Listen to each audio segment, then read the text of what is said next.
Welcome to Recovery Radio by Landmark Recovery with your host, Zach Crouch. In this program, we'll discuss the root causes and treatments of alcohol and substance addiction, speak with experts in related fields, and help navigate the road to recovery. Now, here's the host of Recovery Radio, Zach Crouch. Hi, I'm Zach Crouch, and you're listening to Landmark Recovery Radio, your source for addiction and recovery news and knowledge. You can find us online wherever you get your podcast, and don't forget to subscribe to get the most up-to-date information from leading experts. We have guest Fred Muench joining us on the show today. Fred is the president of Center on Addiction and the Partnership for Drug-Free Kids. Following research that's shown short-term text intervention has a positive effect on changing drinking habits, the partnership has partnered with the Feinstein Institutes for Medical Research to launch Project TAMMI, which stands for the Text Assessment and Mobile Messaging Intervention. Fred will be explaining how TAMMI works and who can benefit from the program. Fred, thanks a lot. I appreciate you coming on the show with us today. It really means a lot. Zach, thanks so much for having me on and for doing the work you do. So tell us about TAMMI. How does TAMMI actually work?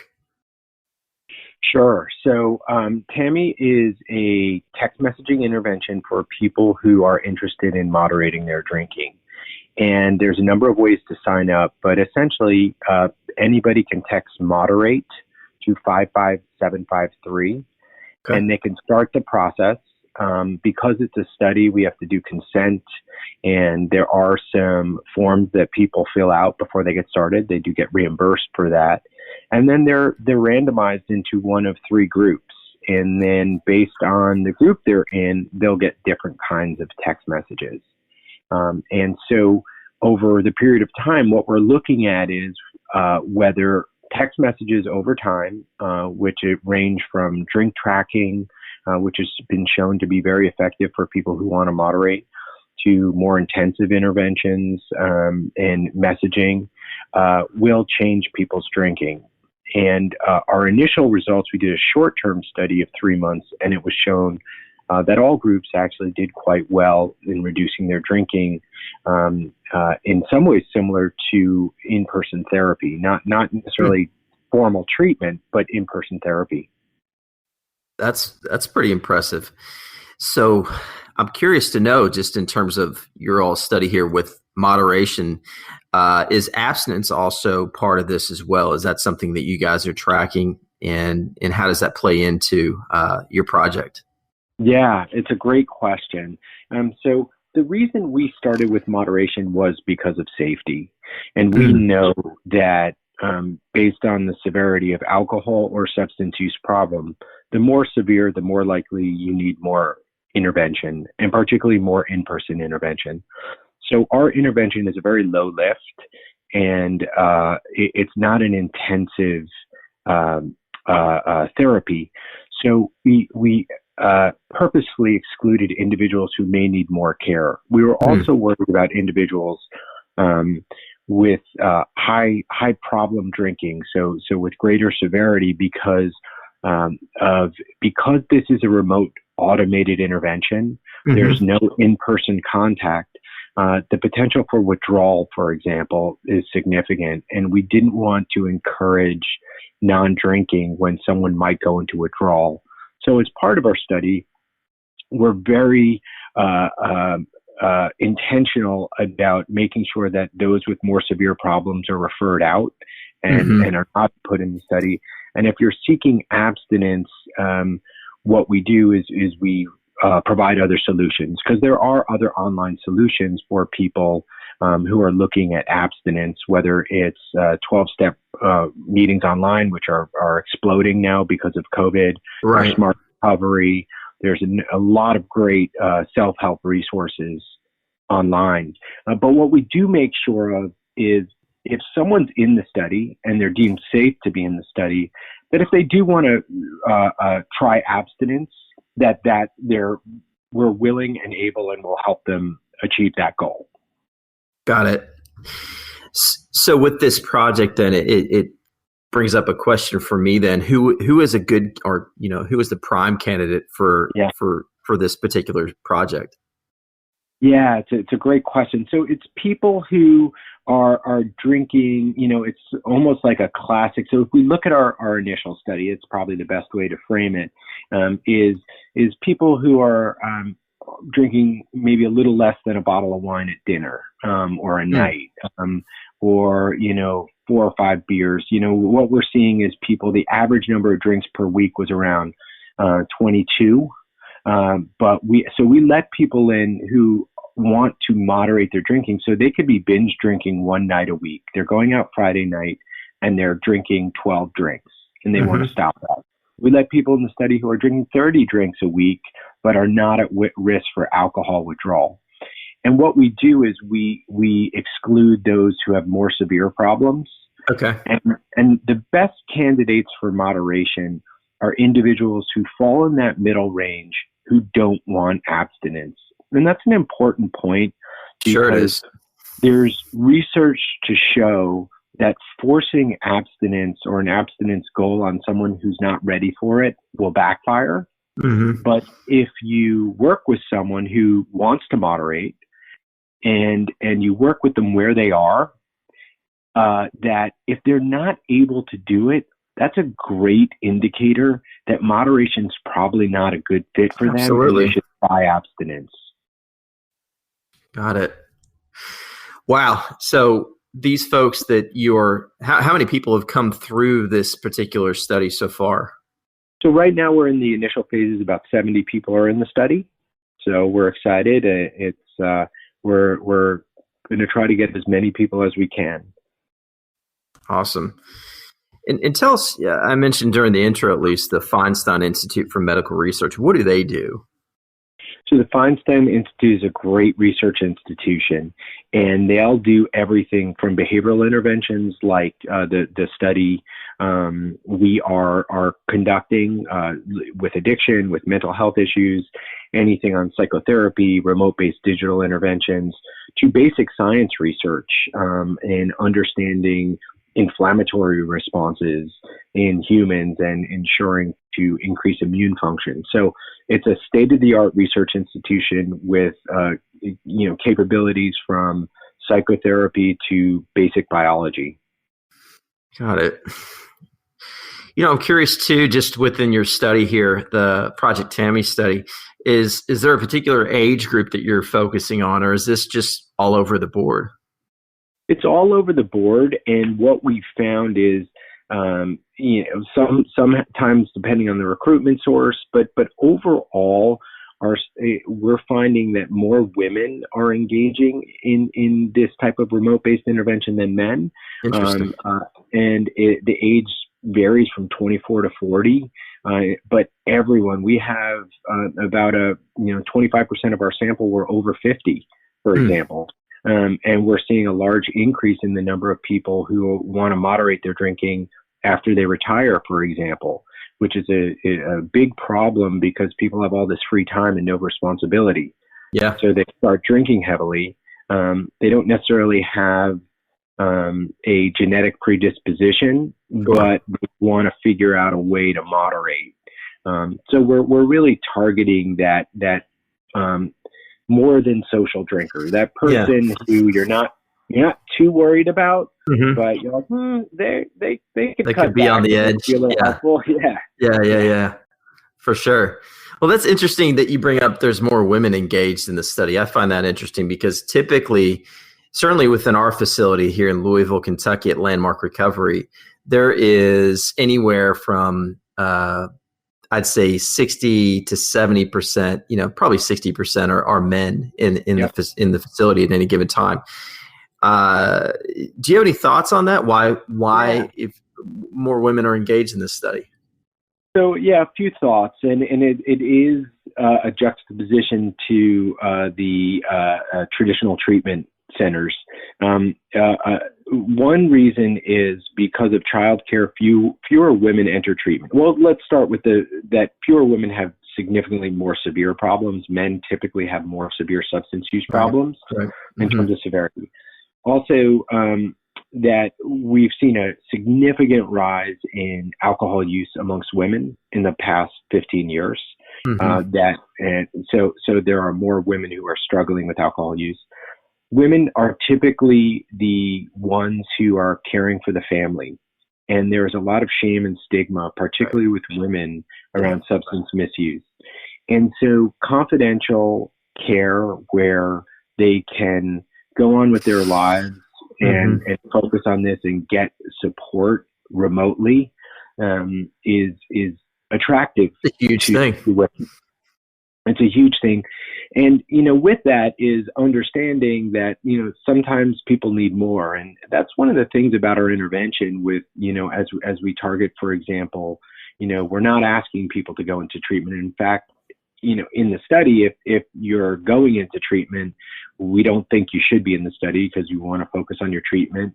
But what we do find is that, as the women or anybody in the study, as they start to think and they start to get messages, some of them make decisions to go seek more formal treatment. And that's one of the unique things is we're really meeting them where they are and help guiding them on a journey. And for women, it very often comes into play is understanding some of the risk factors they might not have thought about, as well as understanding that they should take care of themselves, not just their family members or those around them, which many women tend to do. Which is tough, man. That's like a culturally ingrained message anyway. I mean, we're in the 21st century today, but still, if you polled people today in households, where there's kids and spouses and partners that, your traditional marriage, of a man and woman together, you're going to find that, the women are the people taking care of the kids. Yeah. And even in the most progressive households, you typically see, there's even a divide there, even when men think they're doing more, they're doing less. It's the women who are really carrying the burden of the household responsibilities. And most women are working today. So yeah, that's right. So they're doing both. That's right. They absolutely are. So let me ask a question. So if you find someone who's at that edge where this study is not being helpful for them, in other words, they're not moderating their drinking, they're using excessively more and more, is there a conversation that your folks have with them or someone else? We do. We have our research team. If they're not doing well, our research team will reach out to them. Okay. Now we do say to them, if you're having trouble or need to reach out to us. If after a certain period of time we're concerned, we will also reach out. We haven't had that because we are enrolling people without serious problems to begin with. So we're not getting that as much, but sure, if people need help. So one of the things we say is if you ever want to talk to somebody in the study, you can type in talk and chat with a research assistant, and then we mark it down because that could have an effect on the outcome. So one of the things we're doing is, because we're testing all of these various types of interventions, all of which seem to have an effect or do have an effect, but we know that once you start to connect with someone, it throws things off. Yeah. So let's talk a little bit about the interventions, because I'm curious about what a science-tested text message is. What is it? Yeah. So as I mentioned, there's a number of different components to the intervention, and I will be purposely slightly vague, if that's okay. I certainly don't want to give away the study, knowing that in previous studies, all components of the intervention were shown to reduce drinking. But I think when we look at it, going back, there's three things that strike me. In terms of how we approach this and what a science-based message is. The first thing we did was we just asked people, what would you want to hear in this situation? What would you want to hear in this situation? What would you want to hear when you go out to a bar and you're worried about drinking too much? What about when you're lonely and you're at home with a bottle of vodka sitting there? What would you like to do? That's a great question. So And then we ask people to write themselves messages. What would you say to yourself in this situation? And then we tried to understand what those messages were. And we rewrote them and thought about, opportunities to make sure. And then what we did was we looked at themes amongst the messages that people wrote themselves. That was the first step. The second step was we created a list of about 50 different types of messages, and we juxtapose them. So we do a gain frame and a loss frame, for example. So the pros of drinking versus the cons of drinking. And I mean the pros of not drinking, so you'll feel healthier, versus the cons, you're going to feel worse. And understanding, and then we looked at, messages with I in them versus we in them. And we took a systematic approach, and we asked people to choose the type of messages they thought were most effective for them. And then lastly, what we did was we dove into the literature, and we looked at the in-person literature, and we looked at the constructs that are most important in why people drink and why people change. And we built the intervention around those three components. And most importantly is, if you look at the literature, probably one of the most important things is drink tracking.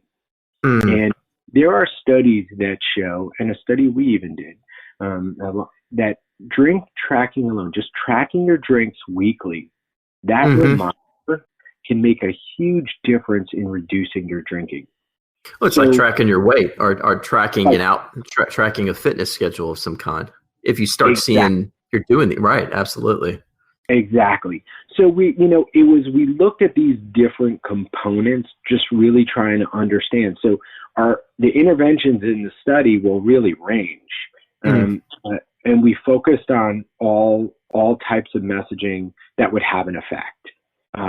And so as we understand what's working, the goal is to, after the study's over, is to build sort of like a super intervention that is completely personalized, because some person might really just benefit and want drink tracking, and that's what they're going to really thrive with, whereas someone might want something that's a little more tailored and personalized with. So is this kind of getting into a little bit, so to speak, at least as you mentioned, you're taking all this data, you're crunching it, you're trying to create something that's really personalized. Is this sort of algorithmic in nature?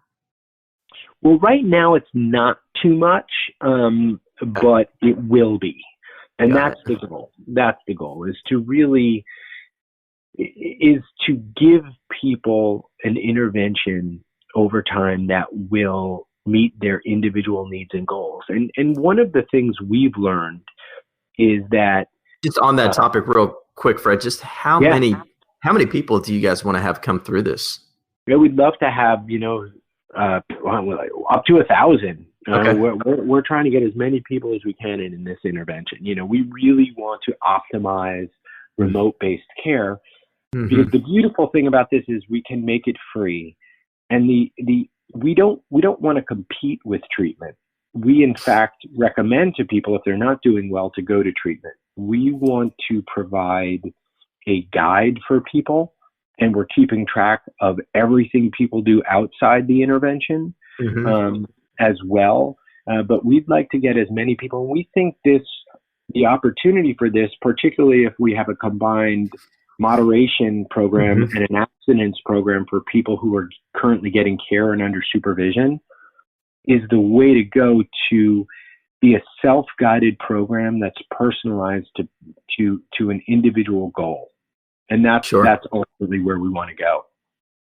So curious to know too, with that in mind, especially when you have this data and you're helping people, if they need treatment, as an example here, are you guys forming relationships with different treatment facilities and programs across the U.S. as well? We don't. And what we do is we use, because we are a nonprofit organization, we use just geolocation. We use the SAMHSA treatment finder. For individuals who are looking for therapy, we'll use, local treatment finders. We use Psychology Today.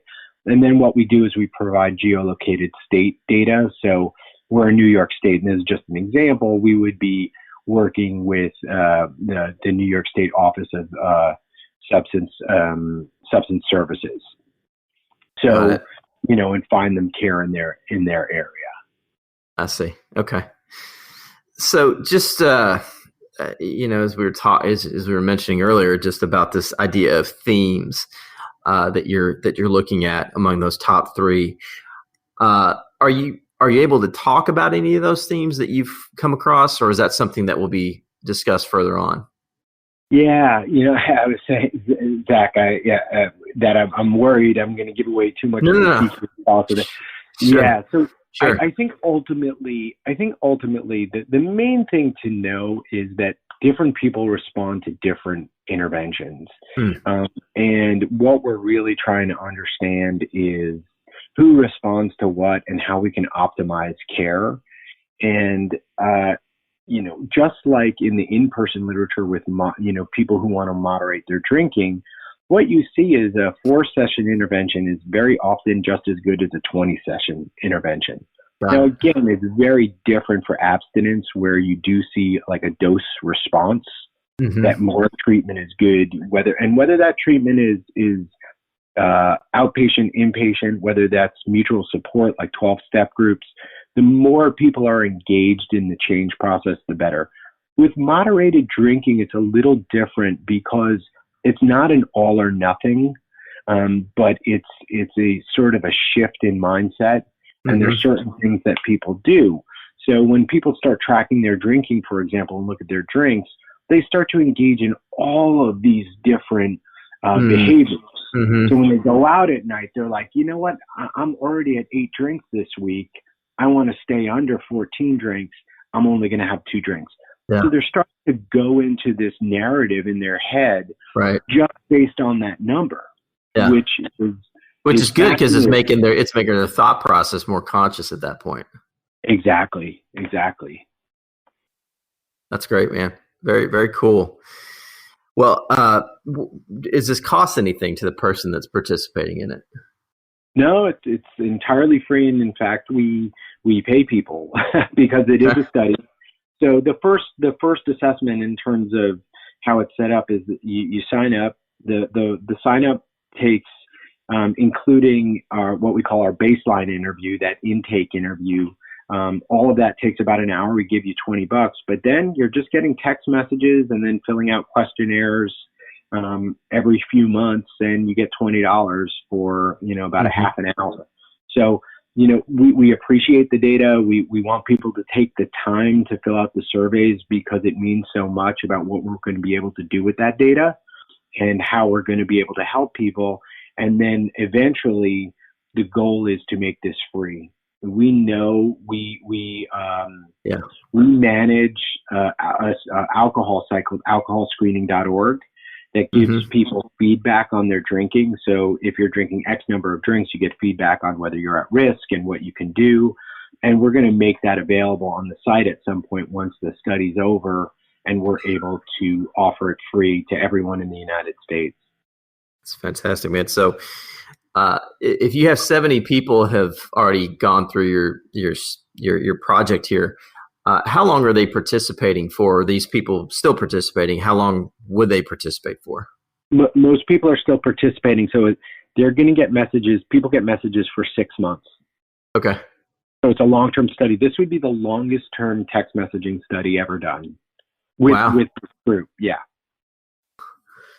And you began this project, when was it? We began this project a couple of years ago. So we focused on, the first year was message development. And the last year was really starting with recruitment.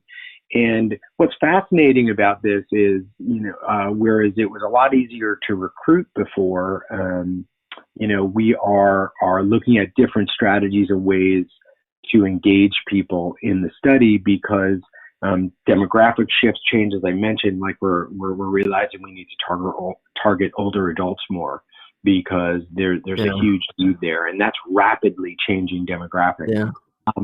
So it's going to go for another couple of years, and we're excited to get as many people as we can in during this time. Very, very cool. It'll be interesting, especially to see what's going on with the baby boomer generation. And generations before that. So as far as the data that's on the phone, though, our phones are it seems like just hotbeds for everything because everything's just in our phone now. How is the data stored and protected? Yeah, it's a great question. So these are just text messages. And so we don't have an app. You sign up and you get text messages. So they're stored like any other text message. So what we do when we sign up, we give people a one page on like how to protect your phone. So do you want to turn off the message preview feature if you're worried? In terms of the number, you can make a contact that put a name on it if you're worried. One of the things we found out that women with kids who look at their phone were worried about it. So, they put on message preview, for example.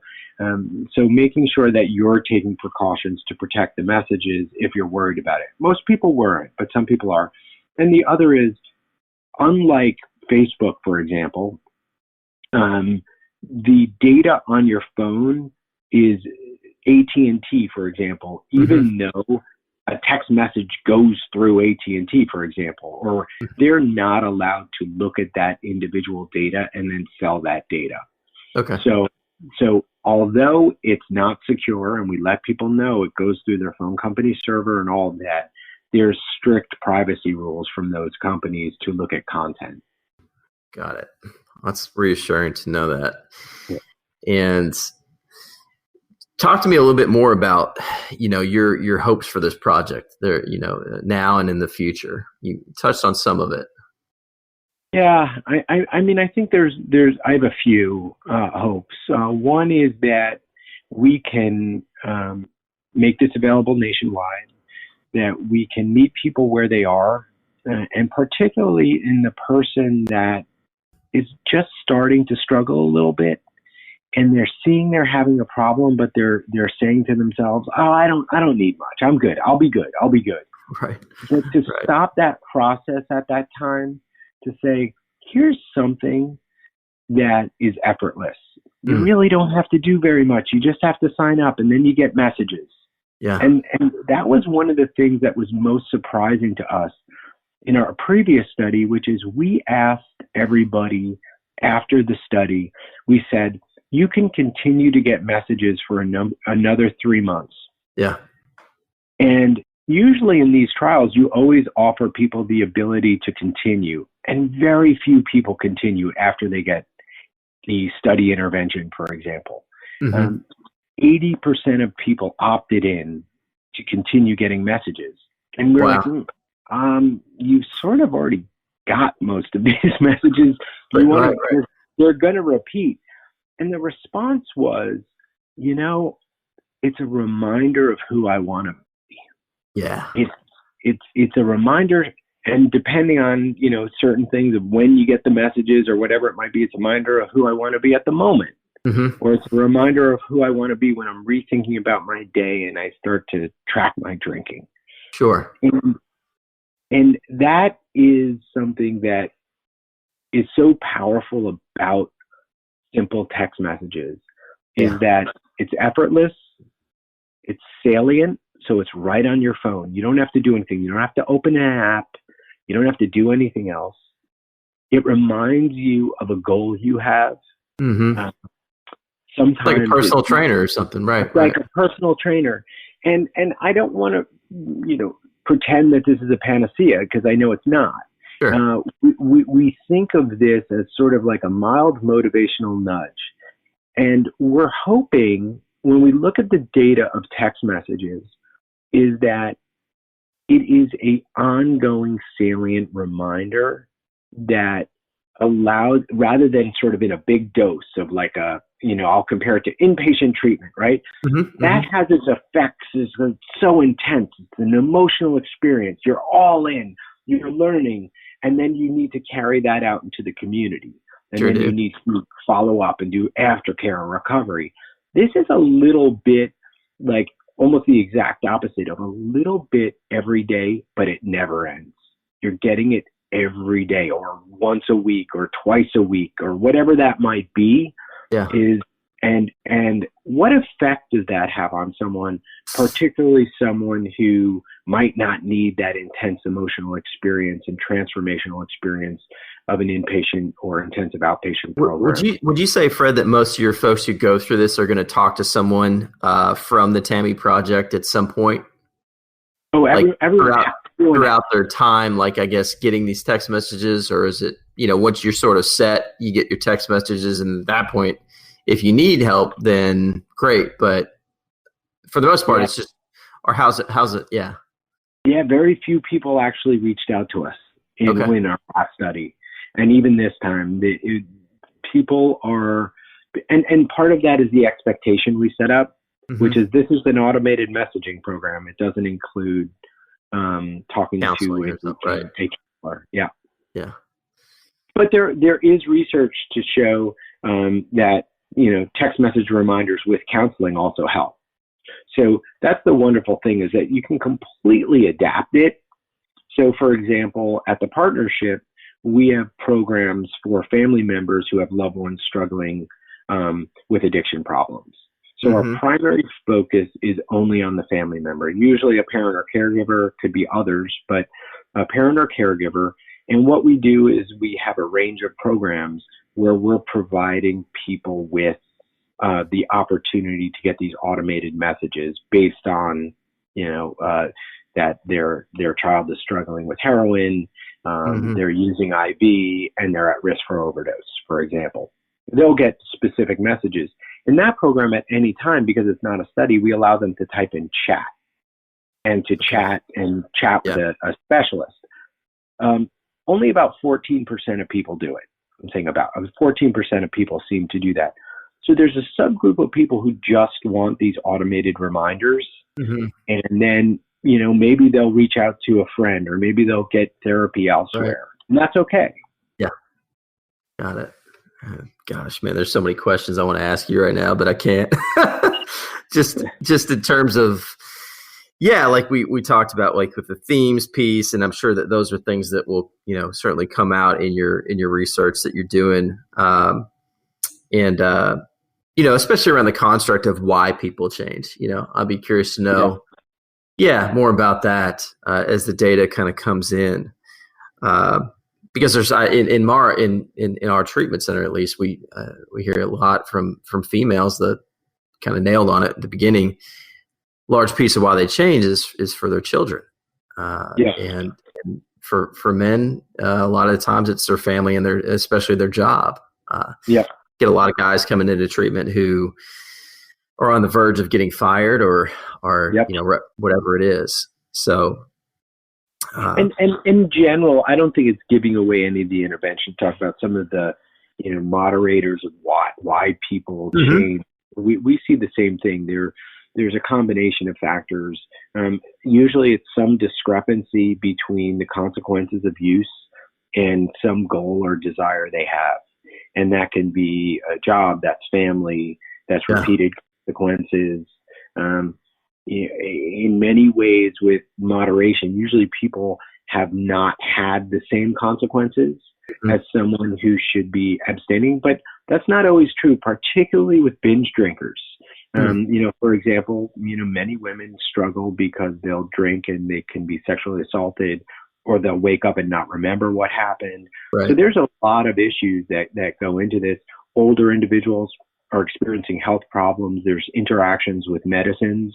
So when we look at sort of what's happening, it's this discrepancy between their current drinking and their life and how that's interfering with it. And particularly once people become longer term choosers, and we know this from the addiction space, is addiction is a short term and substance use is a short term relief that creates problems in the long term. And once to shift that mindset to be a long-term thinker and focus on regulating in that moment, that's a huge shift for everybody in our program. Got it. Do you guys do an extensive, so to speak, mental health assessment on the front end with these folks? Yeah, I wouldn't call it extensive, but we do ask about mental health problems. Okay. We ask about triggers. We ask about craving. We do ask more about depression and emotions. We ask about, their social networks. Sure. Do you drink alone? Do you drink with others? When do you drink? Getting at all of these things. And, there's a number of patterns that emerge. Is you have the people who are drinking 25 drinks in a span of 2 or 3 days, and the people who are drinking 25 drinks but they're drinking every day. Right. Those are very different types of people. There's people who drink because they're triggered by negative emotion. There's people who drink because they're triggered by positive emotion. And that's one of the things that I think we rarely see in the treatment literature, because once someone gets the treatment, they're already in a state where it's a habit, it's addiction. They're drinking to cope with usually negative physical dependence, right? Exactly, withdrawal. A lot of the drinkers we have is they go out with their friends and it's problematic, right? Yeah, exactly. Yeah. So, in your all's questionnaire, do you guys bring up any issues around trauma? Like, do you guys talk about any past history of trauma? We do ask a trauma question, but we don't go into detail about it. And the reason we do is just just making sure we're getting it, because we know. Sure. Just like the literature. I mean, it's the overwhelming majority of people with substance abuse. Well, not overwhelming, but about half of people have some history of trauma. Yeah. Good deal. Well, I am really excited to learn more about this. I've visited and kind of looked over your website, and it looks like you guys are well on your way of getting this. And is there a completion date on this? Have you guys set any sort of timeline? We'd love to finish recruiting in a year so we can focus on data analysis and get this out. So, the faster, the better. The wonderful thing about this is it's completely scalable, which is if 500 people came in next week, yes, we'd be overwhelmed with our staff, but we could get people up and running. We don't have to schedule appointments the way, an inpatient or a clinic would. So we have this opportunity to bring in lots of people, and we're excited about it. And so the goal is to finish as soon as we can. That's fantastic. So, Fred, if people are interested, go ahead. Sorry, just one last thing is this is so low lift that the benefits, the time, versus benefit equation, it's effortless. It's easy, effortless. That first appointment is about an hour, but after that, there's very little people have to do. Doesn't disrupt your daily life at all, really at all. Well, it does. I mean, if you're drinking and you want to moderate, that's not bad. That's a good thing. Right. Yeah. So if people are interested and want to learn more about Project TAMMI online, they would go to drugfree.org/TAMMI, correct? That's right. And they also very simply can text the word moderate to 55753, and then we'll engage them right there. So if you're listening and you want to text moderate to 55753, you can do that. And if you're a family member who has a loved one struggling, you could also just text join to 55753 and get text messages for that too. And that's separate. That's all free and completely separate. That's not for the individual, but that's for family members. And that's something that we make available for free. It's not a study. It's just a service. I'm so glad to hear that. So when you guys get this published or this research done, how will we know about the Project TAMMI's sort of forward momentum? Do you have any? Can you tell us about what it'll look like next steps after this? Yeah, I mean, we certainly want to publish a paper, and when the study's over, even prior to publishing the paper, because very often that takes a while. We're going to make this intervention available, and we'll certainly do a press release. And what we'll do is we're going to have this available as part of our larger suite of offerings for free for family members. We're going to make this available for individuals who want to moderate their drinking themselves. Great. Fred, again, sir, I really do appreciate you coming on the program today. Thank you, Zach. Thanks so much for having me on. And it's been very informative. Been very informative. So thank you so much. Listen, if you know someone struggling with an addiction and are searching for answers, visit us at landmarkrecovery.com to learn more about substance abuse programs that are both saving lives and empowering families. And until next week, I'm Zach Crouch with Landmark Recovery Radio, wishing you well. Hi, I'm Zach Crouch, and you're listening to Landmark Recovery Radio, your source for addiction and recovery news and knowledge. You can find us online wherever you get your podcasts. And don't forget to subscribe to get the most up-to-date information from leading experts. We have guest Dr. Theodora Saddoris joining us on the show today. Dr. Saddorisis is board certified in addiction medicine through the American Board of Preventive Medicine, and she is a fellow of the American Society of Addiction Medicine. She's been providing addiction treatment in Columbus, Indiana since January of 2014. She's very active in her community, from providing weekly therapy sessions to the public to helping people find recovery housing options for those in need. She's currently writing a book on addiction recovery, and she's joining us today to talk about the family ties of alcoholism. Dr. Saddoris, thank you so much for coming on the show with us today. Oh, I really appreciate being here. Thank you. Absolutely. So in your practice there in Columbus, do you have people coming to you knowing they have a problem, or do you have a lot of people who have some ambivalence even about being able to control their drinking? Yes, I think that's a great question. I mean, currently, because I'm only treating addiction, everybody that sees me, they admitting they have a problem. But before that, when I was treating both internal medicine and also addiction, I had a lot of people that were having struggles even thinking they even had a problem. And I think anything in medicine, you have to learn from your mistakes. And believe me, I've made my share of them, so. Right. We all have. Yes, that's true. And I think my biggest mistakes that I've made is, when I would ask a patient and say, are you an alcoholic, or do you drink too much? And immediately that put the person defensive. They felt I was judging them. And naturally, they didn't think they drank that much because all their drinking buddies drank about the same. So, it wasn't helpful for anybody. And I was very, I've been fortunate if they'd even come back and see me after that encounter. So what I did find that was so helpful is that I tried to focus on health. And so what I asked them is, how many do you drink at the most in one day? And how much do you typically drink in a week's time? And again, another big mistake I had to learn is, what size is a drink? I had a relative ask me, is it okay if I have just a glass of wine every night to help reduce the risk of heart problems? And yes, low alcohol has been proven to have some benefit with that.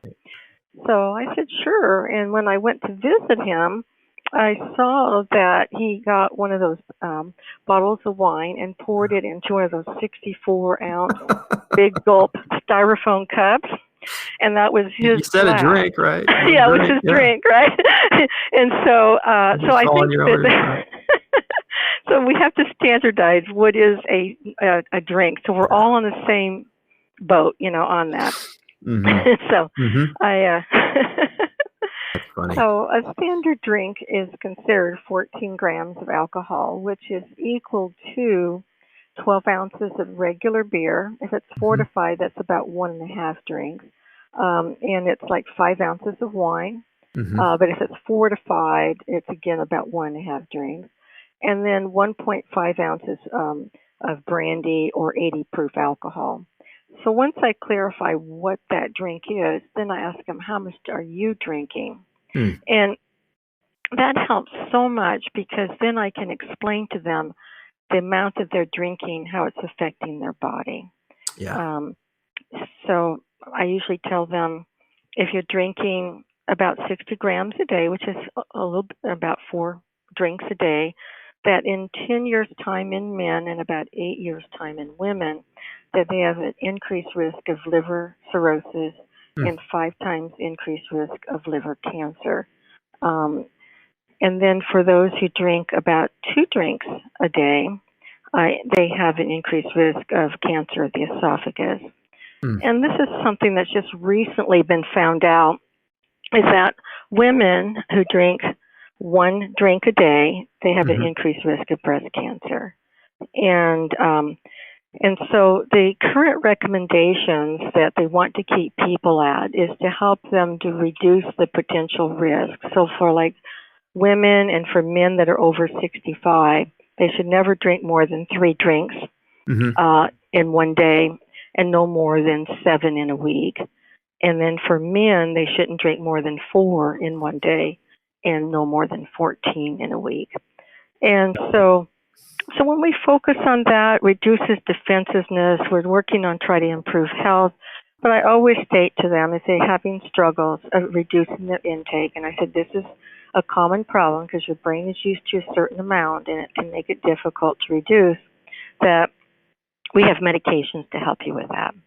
Well, I have a question just to follow up on that. I'm curious to know how your patients, when they hear that information about, increased risk of you said cancer, cirrhosis, number one, how do they take it? And number two, I want to mention something. I was doing a recent just sort of search on vaping and cigarettes, because vaping and cigarettes are pretty common here in the state of Kentucky. And the thing that's interesting about nicotine is that it hits the part of the brain when you smoke it, snuff it, or whatever you do with it, dip or whatever. Nicotine has the effect of telling the brain when you ingest it that there's nothing wrong, that it turns that part of the brain off. So it's just like, yeah, I know these are bad for me, but the minute that I light up, it's like that stuff gets forgotten, and that's amazing. So I'm curious to hear from you. How do your patients react, or do they take it in when they hear that, and do they change when they hear about the increased risk? I find that they seem to be a little bit alarmed about it, and then we're not so much pushing abstinence as we are health, and and so a lot of times I also have liver enzyme showing that there's been some liver enzyme elevations and maybe showing some abnormalities and showing that it's affecting their health. And it's kind of like the person who doesn't want to quit smoking, but once they have a heart attack, it's like, whoa, I got to wake up call. Yeah, so if they can see that there is definitely a problem happening to them, then it seems like I get more cooperation. And we have it in a non-judgmental way, in a way that helps them realize that I'm here to help them improve their health. So I'm not judging them that you're a bad person, you're an alcoholic, or put a label on them. Yeah. And, of course, all labels do is just make people feel worse and not want to change, so. And in terms of the smoking, that's just part of the addiction process, regardless of what it is. The craving's intense, and once you have what you want, you know that that's going to relieve it. And so it doesn't matter what's going on or how bad it's for you. You just want to relieve whatever the withdrawal symptoms are giving you. So that's common with any drug. So. I also want to come back to, you mentioned you prior to treating addiction full time, you did some work as a internist, and an interesting thing for me I've come across in my time with doctors, internal medicine doctors, PCP folk, is that many of those providers don't know how or don't feel comfortable having a conversation about substance use disorder, maybe because they aren't trained on it, et cetera. What's been your experience? Oh, that is very true. And I think it's a hard topic to bring up, just out of the blue like that. So I think what I find to be very helpful is sometimes I might have a the staff gives them a questionnaire and asks if they don't mind filling it out, and it's usually an audit questionnaire that talks about how many drinks you drink in a day or a week, or do you find that you're having problems with it, or you're having trouble with relationships. I mean, basically giving you an idea of how is alcohol affecting them. And so when I see them, I always ask for permission. Is it okay if I go over this questionnaire with you? And I haven't had anybody tell me no. And then and then we go over it, and then that's a great stepping stone into discussion for their health. Because I can tell right off the bat how much they're drinking right there. Yeah. When you work with people, do you often connect that there's an issue that runs in their family pretty often? Oh, definitely. I mean, the general statistics for alcohol use is anywhere genetically between 40 to 60%. But what I find to be amazing is that, when you have a father that is an alcoholic and you're their son, it seems to be more inherited on the male side. There's a 70% chance of developing alcoholism. And so that is a huge potential. So I always tell people, if there's a family history, don't touch the alcohol, because your brain is not going to respond like other people's brain to it. And when you come across these folks that you're seeing who have alcoholism running their family, how far back have you seen it go?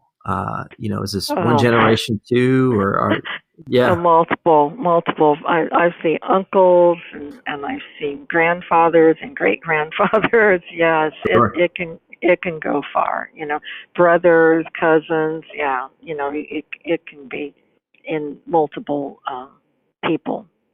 It seems like a huge. Go ahead. I'm sorry. Yeah. Occasionally there's an outlier where somebody doesn't have an alcohol problem, but instead they have an opiate problem instead, Mm-hmm. So sometimes what we're finding, it's not necessarily specifically to one drug. It can cross to other drugs, Sure. This tendency, One other processes too. I'm sure there's multiple ways that the addictive brain can get satisfied. It's interesting. I go back to one of my first I'm a licensed marriage and family therapist, and one of my first supervisors told me, something like marijuana. Marijuana is a very interesting drug substance because it affects people in such different ways. Mm-hmm. Some people, get a lot of energy. Some people feel lethargic. Some people feel paranoid. It depends on when you started. It depends on how long, et cetera, like many drugs. But it's interesting because marijuana is becoming more mainstream now. It's becoming a lot more accepted, like alcohol was, after Prohibition. What do you see as some of the risks with THC being more mainstream? I think the biggest problem that we have with it is that there isn't any clinical trials with that, And, a lot of people say, well, it helps with pain, it does this or that or the other. And I think a lot of the claims are bogus claims. There are a few types of pain that has been shown to be helpful. But no clinical trials for that either? No, really. There are some studies out, but they're not very large. It's more anecdotal, Okay. Mm-hmm. So we really need to get into large studies. I think the biggest problem is that because it's legalized in a lot of states, we're going to start seeing some huge problems. And one of them is that there are some people that have a tendency, if they smoke marijuana, that it can throw them into developing schizophrenia. And I have personally seen that with a lot of patients. So there's that increased risk. And I know the mental hospitals in Colorado has dramatically increased. I have a sister that lives in Colorado, and there's a big problem. I think the other big problem is mixing alcohol and marijuana together. The alcohol impairs judgment, and the marijuana impairs their ability to tell distance and things like that, and they have a slow reaction. And sometimes they can overcome that by concentrating really hard. But if they're drinking alcohol, that impairs their concentration. So even at low doses of alcohol, they can have severe impairment of their driving. And so there's a lot more accidents, a lot more fatalities and injuries that they've encountered. So I think that it's sad that they legalize something that hasn't been studied, to see its long-term effects. It definitely gives me some pause. It's just like vaping, and then they find all these lung people and dying, and it's like, we approve things and then we later regret them, So I'm curious to know, do you also see people, Dr. Saddoris, who are younger, teenage, even at 17, 18-year-olds? It gets a little challenging. 18-year-olds not an issue. When you get younger than that, then there's parental, how do we handle parental consent, and how much do we release information? And then it comes to, well, if you're doing something that's dangerous, I have to let your mother or father know, and dangerous if they tell me that they're drinking and driving, I have to let them know, because that's a very dangerous combination. But so I don't have a lot of patients that are younger, although I don't restrict them. I think part of it is that most treatments are more mental health type treatments, which is sad because a lot of them need medication. And they don't want to give medicine to a younger person. But yet at the same time, the younger the person has the addiction, the longer it takes for them to recover than if they developed it at an older age. And so I think they have a failed knowledge that when you start young, you're going to have a severe problem for a long time. And that's when you need to be aggressive and not sit there and fiddle around with, let's go talk about it. Well, as a teenager, they're not going to talk to you, Right. No, and as a therapist, you understand that whole thing, Well, and that's part of the reason I asked the question about if you do treat younger folks is, and I'll keep it at 18 to, let's just say 22, because they are certainly still in that range. I think they're probably more versed in the ability to argue for marijuana's validity. And for parents out there and people who have, those folks in their family, how would you say, how do you have a conversation with those folks, those younger people who are really making strong arguments and they sound really valid for a marijuana use? I think when it comes to marijuana, unfortunately, it's not been studied. So a lot of their arguments are, they'll see one little claim that's on YouTube saying that this is great, it helped reduce my PTSD. Well, there's not really been any studies showing improvement in PTSD, any kind of stress-induced problems. And I think we have to recognize that do we believe everything that's on the internet that people claim, Right. And so I think clinical studies would really help tremendously. People forget that marijuana, especially now, is not the same as it was even 40 years ago. The amount of THC is so concentrated. And when it's so concentrated, the cannabinol, which is the part that helps offset some of the hazards of THC, is significantly reduced. And so we're seeing so much psychosis and so many other negative effects. It's almost like a stimulant now. And it's just not the same drug as what it was even back in the 1960s when people, smoked marijuana. So some people say, well, it's in the Bible. Well, yeah, but what was its dose of THC back then versus now with genetic engineering? There's a lot of things in engineering? the Bible that we probably shouldn't do today, too. Yeah, well, even if it was, it's just not the same. When we genetically engineer a plant, it's just no longer the same properties as what it was before. Yeah. So it kind of begs the question for me. We talked a little about the alcoholism running in multi-generations of families. In your research and in your studies, have you found, is there an alcoholism or substance use gene, so to speak? No, there is not one specific gene that causes alcoholism or any type of addiction. But what our finding is there are different segments on multiple genes that have an effect in making a person more susceptible to addiction. And so some of the things specific to alcoholism is that they have some genes that affect how the alcohol is broke down and eliminated from the body. There's also areas that affect how alcohol Which affects is their brain. Native Americans have that gene. Is that correct? Yeah. Asians have trouble with breaking it down, and so they don't tend to have an alcohol problem. But Americans don't don't have that issue. But the biggest thing is that a lot of people that have a family history of alcoholism, that when they first take their alcoholic drink, they aren't getting drunk like their fellow people. Okay, Right. They don't seem to have the effect, so they already have an automatic tolerance. So they have to drink a whole lot more to get that tolerance, and because they're drinking a whole lot more, they're getting a much quicker dependent on it than their fellow people. So there are some definite changes there.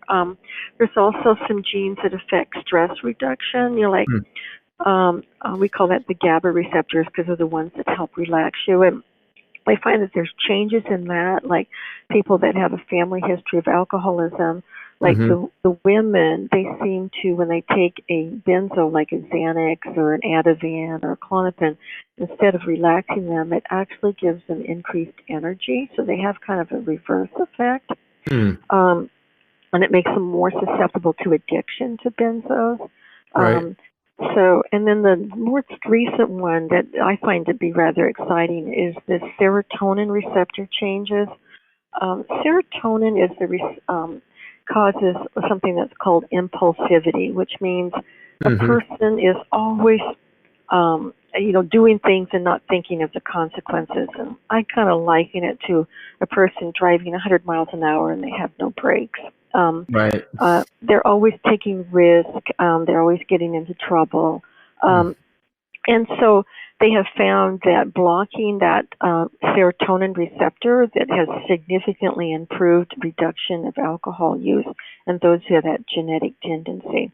So I think what's exciting about this is because there are multiple areas, we might get to the point that we could actually map out a patient to find out where their genetics are and what it is and what specific treatment would be for those specific problems of changes in their brain.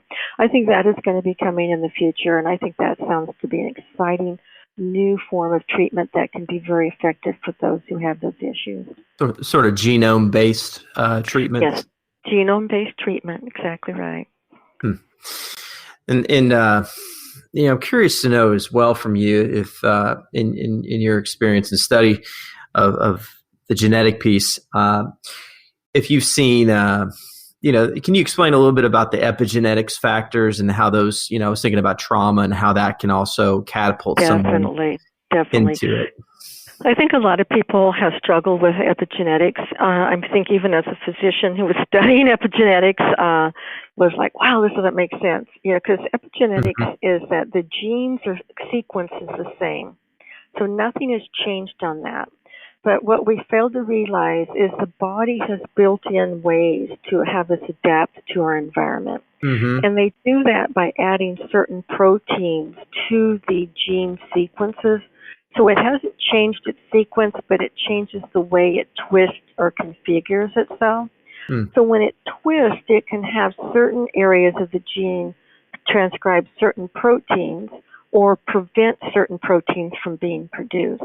And so when someone has had a lot of trauma in their life or a lot of what we call adverse childhood experiences, that these changes can be permanently in their life, but it can also be passed on to future generations. And I think that part is like, wow, we used to think, is it environment or is it our genes? And what we're finding is both are inherited, okay? And so, so a person, your great-grandfather who maybe had suffered severe problems is now affecting you and how you respond to stress and how you respond to problems and how you cope with things. And I always remember the statement, every generation seems to be worse than the previous one, and now you kind of know why. Sure. Because you carry our baggage with us genetically. Well, and thank God for the things that we have now today in the clinical world, like to help with dealing with some of those traumatic experiences. EMDR being the first that comes to mind, and that wasn't the case 100 years ago, certainly. No.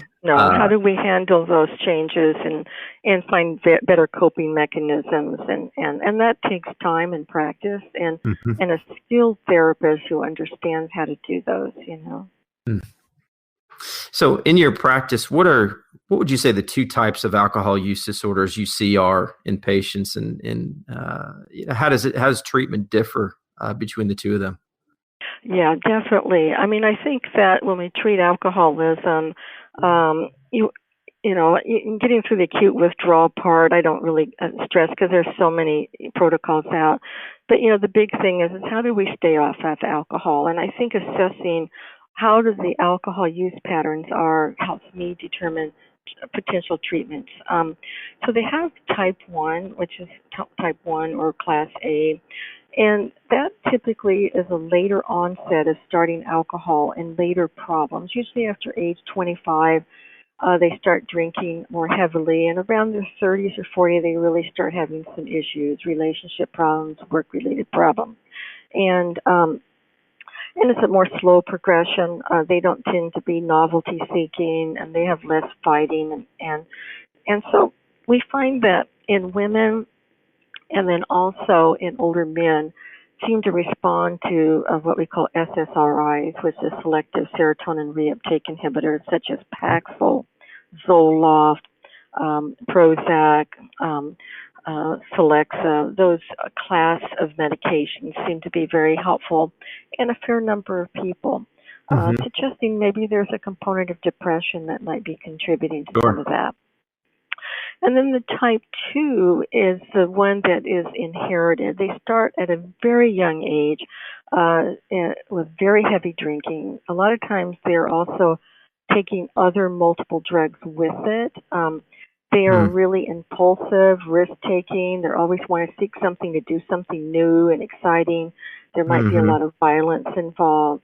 And this is the serotonin blockers that really help that. And they've had a lot of studies on Zofran, and I've used Zofran a lot and has had great success in reducing the cravings. I have a lot of people say yes. The one guy said, "Oh, I didn't think it was helping me that much because I was doing great. I didn't think I needed it." A week or two later, he started drinking again, and he says, "I need to be back on it." So it does definitely have a big influence on people to help them with that.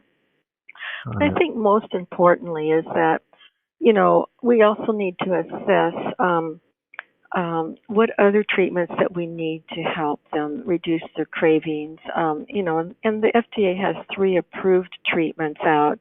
The disulfiram, which is antabuse. Right. I don't personally use that. The only studies that I have really seen that have been beneficial, and you probably have encountered this being a family therapist, is that if you have a couple and they're undergoing family therapy and they have written abstinence agreements, and the one member that doesn't drink is making sure that that person's taking their antabuse every day, that has been shown to be successful.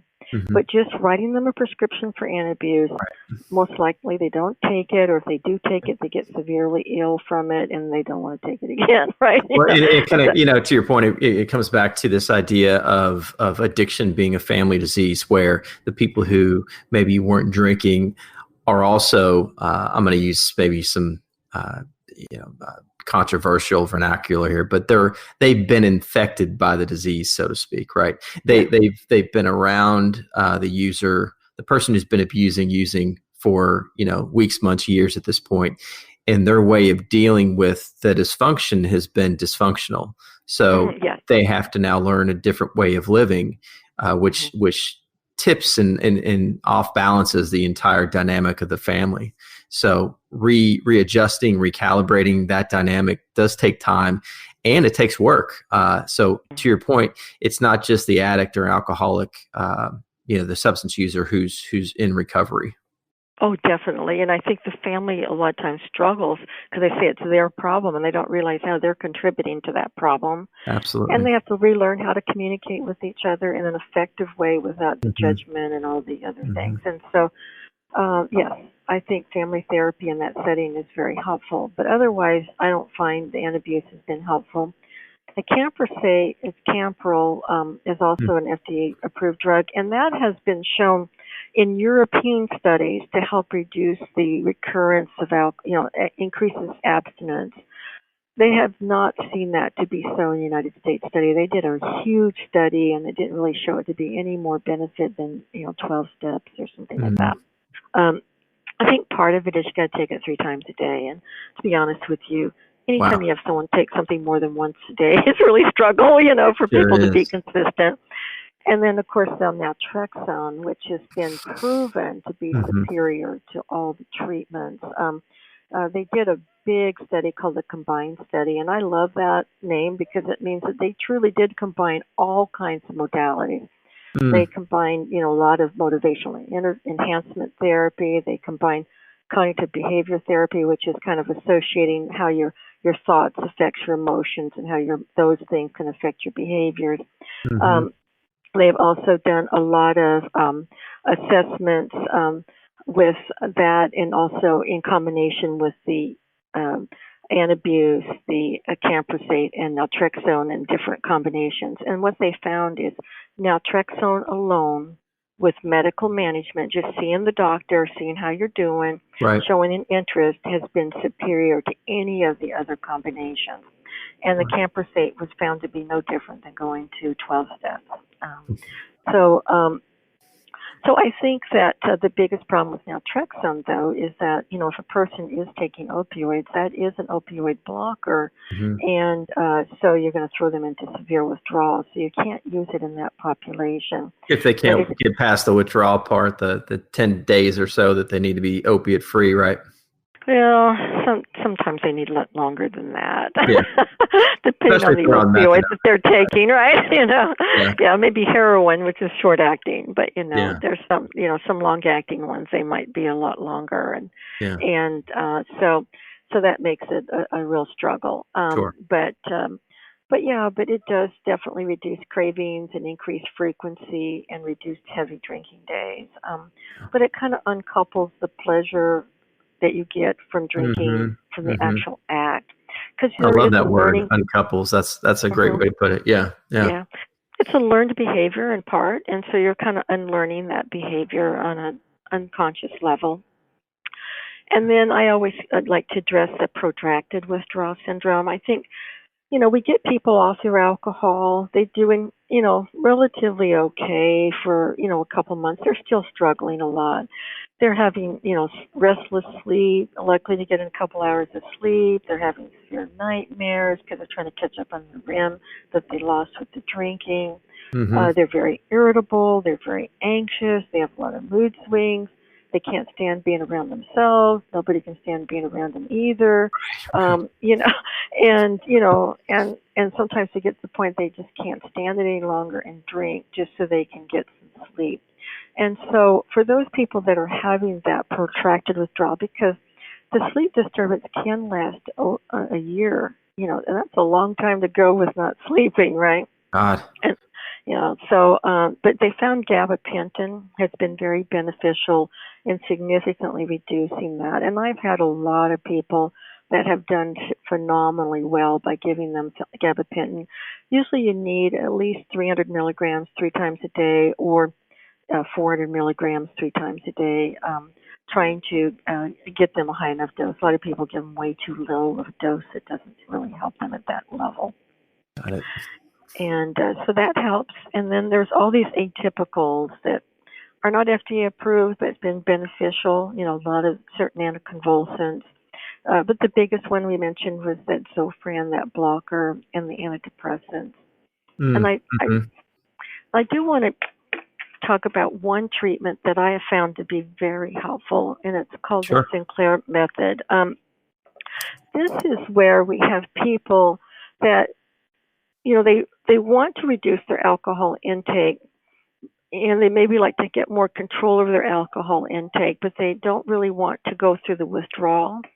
Because the biggest problem with withdrawal, with people constantly, wanting to get off and then restarting, wanting to get Mm-hmm. off, restarting, is every time the withdrawal becomes worse and worse and worse.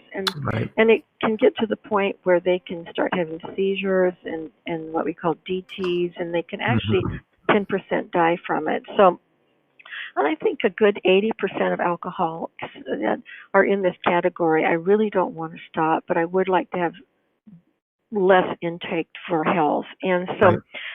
so what the Sinclair method is that you give them naltrexone, but not in the morning. You have them take it like an hour before they normally would start drinking. So, and usually it's either 50 to 100 milligrams. And what it is they take it in the morning. By the time the evening happens, it's too weak. So when you're giving it to them, so it gives them the maximum blocking of the pleasure that they get from it. Okay. And what they find is in about 3 months, they have about a 10% reduction of alcohol intake, which doesn't sound that impressive, but in 3 years, they've had 80% abstinence. Yeah. And the other 20% significant reduction. And I have one guy that, he was drinking 3/5 of alcohol every night. Oh my God. And yeah, and so right now he's down to 1/5 of alcohol a night after about 3 months. And so what we do is we just gradually start reducing the amount. He has no protracted withdrawal because he's not going cold turkey. He's Sure. not having any withdrawal symptoms. And sometimes as we get lower, if they have a family member that can just put out, this is how much you can have a drink for a night. You can only have 6 beers, and they just leave that out. And then we work on their thinking, like just because one night you didn't drink all 6, you can't then decide you're going to save those 2 and drink the extra the next day, right? Right. This is your maximum that you can have per day, And then every month and as we get closer to lower doses, we prolong it out to every couple months or 3 months of slowly declining the amount that they consume. And a lot of times they're cutting back themselves, but what they're seeing is success. I mean, when I said, wow, that is fantastic. You have dropped from 2 of those fifths a night down to just 1, Yeah. from 3 to 1. And he says, wow, that really made a difference. Someone that you mentioned that to me. And I said, yes, this is progress. You It got sure to be is. very happy with yourself. And, I think the biggest problem is that a lot of treatment providers have it, this is the way it is, it's my way or the highway, and naturally they're going to leave, right? Because they, you're not meeting them where they're at and where they want their goals to be. And even if that person never drops down less than that, he's definitely in better health than if he was at the other dosage, And so that's why I see treatment is that it has to be individualized. We have to have shared goals that we kind of communicate and we discuss and we negotiate. I had one guy that says, well, I'm thinking to go from the fortified beer down to the regular beer because I'm drinking 5 drinks and I thought I'd drop down to 4. And I said, I don't think that's a good idea because you're dropping down a significant amount of alcohol intake per beer. Why don't we keep the same amount of 5 but at a lower strength? And I explained why. And so we're in kind of contract negotiation every time we see, and it's mutually discussed, and so that we both are on the same page, and that way, I'm just trying to slow him down so that he doesn't have a failure and then give up, Yeah.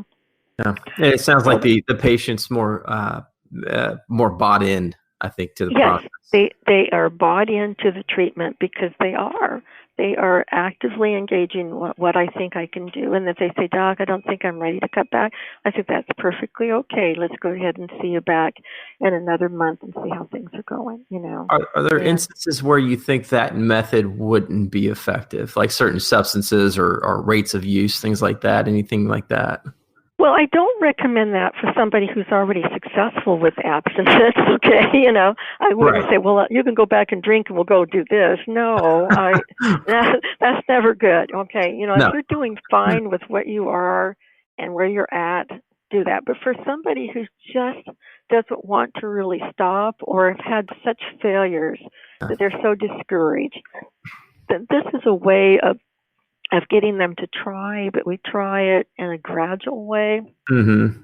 And they can see success, and they start building confidence, Mm-hmm. and they start seeing hope, okay?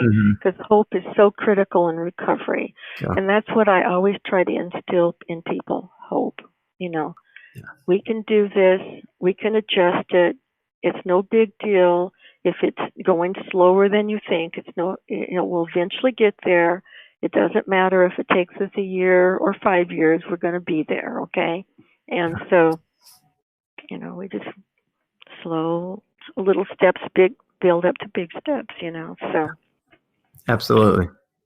Well, and I can see also how it cuts back on some of the ambivalence. A lot of people who have, problems with substances come in with, I kind of want to change.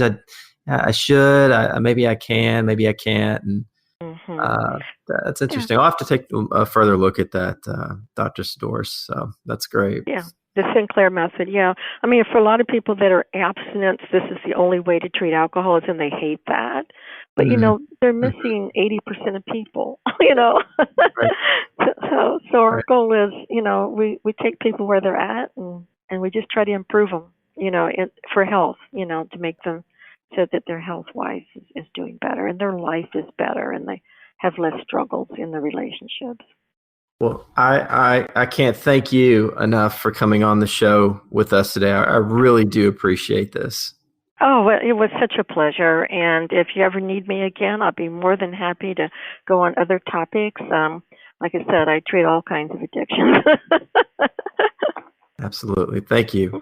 You're welcome. If you know someone struggling with an addiction and are searching for answers, visit us at landmarkrecovery.com to learn more about substance abuse programs that are both saving lives and empowering families.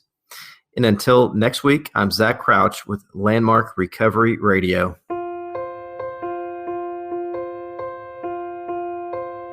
Thank you for tuning in to Recovery Radio.